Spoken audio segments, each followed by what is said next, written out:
Hey there, let's find and copy your YouTube channel link on your iPhone. The first step is to open up YouTube mobile app and then simply tap on your profile icon at the top right corner of the screen. Now you should select your channel. As you can see, if we tap on this little arrow at the top right, you'll be able to see all your channels. So next step, tap on any of your channel that you want to copy, then tap on icon at the top right corner, and then simply tap on your channel over here under name of your channel. So tap on your channel option, and here we are.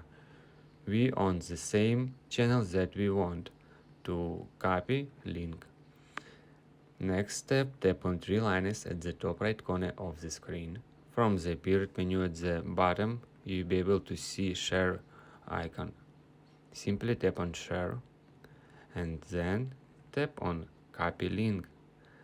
Now we copied link on my YouTube channel, and you can similar do it on your channel. If you have any other thoughts or questions, let me know in the comments section below. Hit the like button, tell me so much, but definitely hit that subscribe button. More importantly, everything else. I love every single one of you guys. Hopefully I will catch you guys in the next video.